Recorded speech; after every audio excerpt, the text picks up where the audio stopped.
Welcome. My name is Mike Gordon. You're watching a series on what it takes to mount an expedition to look for animals that are thought to be extinct. We have three gentlemen who have been on expeditions who are going to talk about their experiences and what it takes as far as proper mindset, as we covered in our last episode, and now the difficulties of travel. Let's start with documentation. Pete, what kind of documents are necessary for someone such as yourself as you go into these countries? Well, obviously you need a passport. Carry the passport with you at all times. Your excuse that it's back in someplace else is not going to fly. Carry your vaccination cards. You should have a card that International Certificate of Vaccinations shows all the vaccinations you've had. You have any of these third world countries, you're going to have malaria and all sorts of parasitic diseases and viral diseases that you might come in contact with. And so you should be vaccinated before you go in there. So that's going to take some work ahead of time. Also, I like to carry a card that indicates that I've been a missionary. That's also useful because it smooths the road in many cases.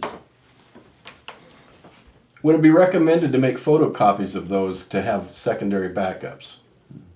I've traveled where they've told me to take a photocopy of your passport in order to have just a backup copy. Is that necessary, or just carry your passport and your vaccination card and you should be good to go? Well, maybe I've been lucky, Mike. I haven't had to have a copy.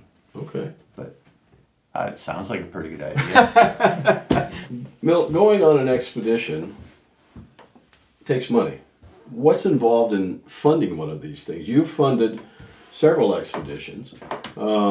If you were going out, where would you go look for funding? How would somebody even Let me give you start an on example. that? The first expedition that I funded was for Bill Gibbons, and he also took Brian Sass with him to Cameroon.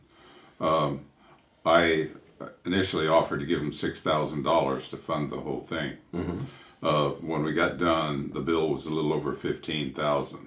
Okay. So it gives you some idea of how things can escalate. But as anything else, you have to budget each section of your expedition. So you have your expense to get there and get back, your expense to move about in the country, get to the place you're going and move around where you're going. And then you have all of the incidentals. You know, you're going to have, first of all, customs is going to want some money from you if you're bringing equipment in. That is variable. You don't know how much that's going to be. Then you're going to have all of your, you have to pay people for this and that. You're going to have all of your food, your equipment you're going to have to get within the country. And then you just add it all up, add 50% to it, and you probably hit it pretty close. Okay. 1.5 times what you think you're going to need. Yeah. Okay. Wayne, you've been on expeditions to Canada. Yeah.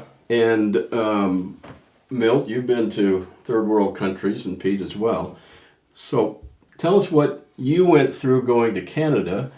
Okay, Canada, it's very easy to get in.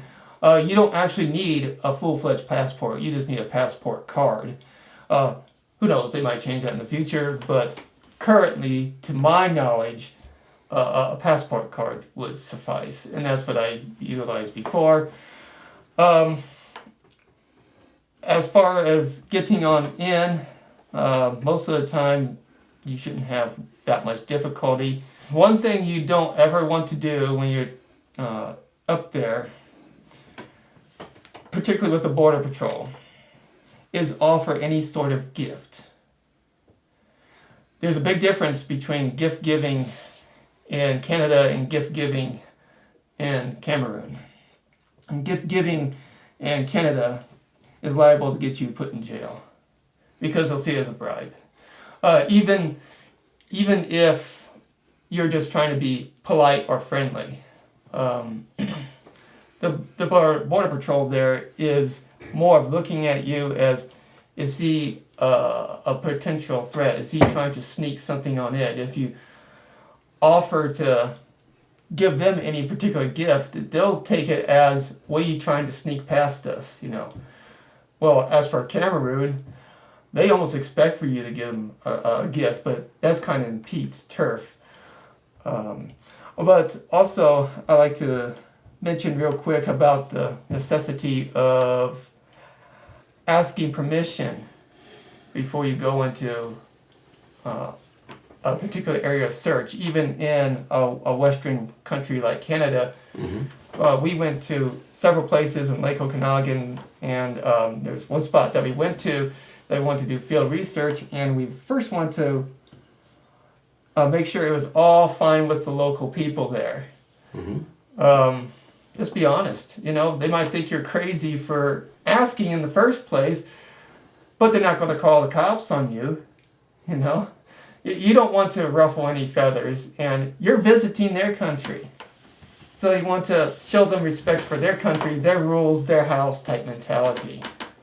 That brings us to a bigger question, and that is the rules. You say in Canada, if you offer somebody a gift at the border, you may go to jail, but in Cameroon, it's expected that you're going to offer gifts. So that brings us to the question of how important it is to know the customs and the mannerisms of the country you're going into.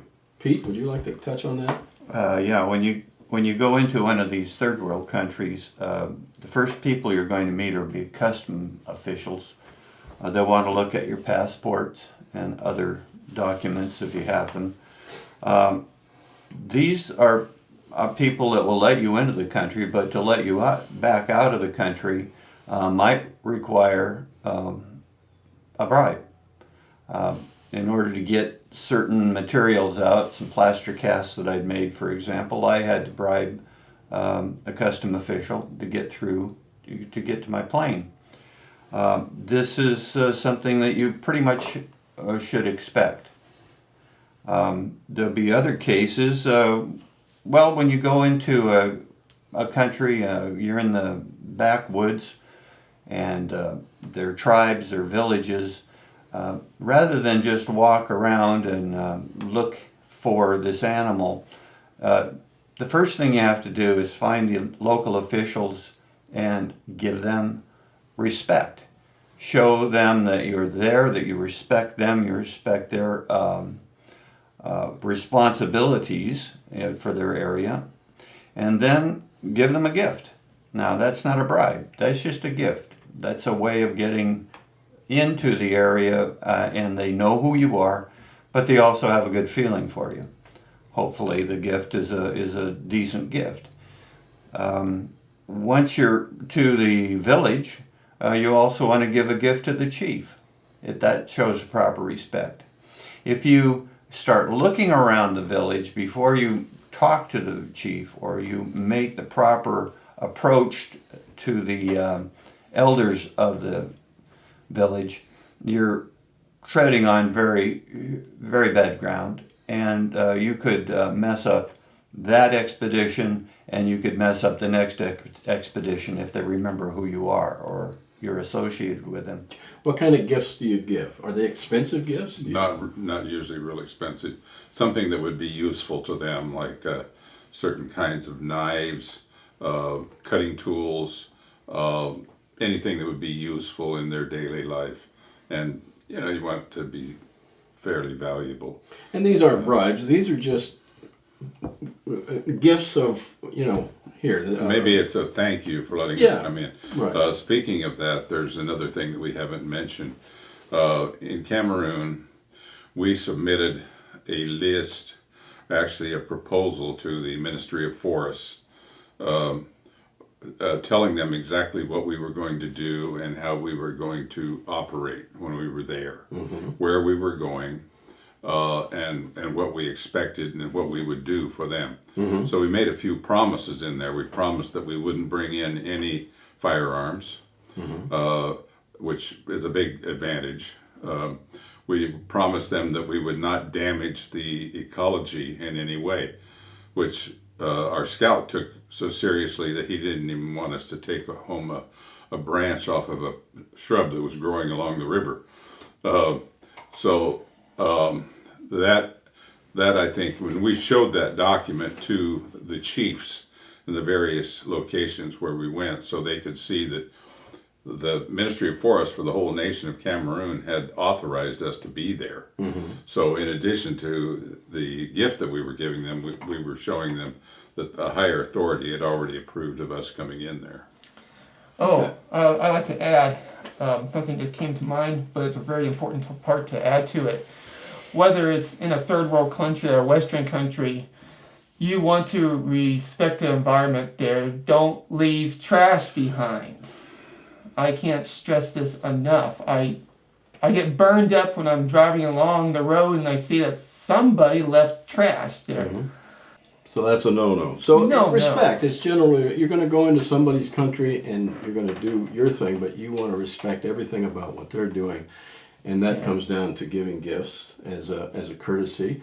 And the reality is, in third world countries, you may have to pay a bribe now and then. And in third world countries, many times you're looked at askance if you don't pay a bribe when it's normally expected. Would you agree with that? Yeah, I do.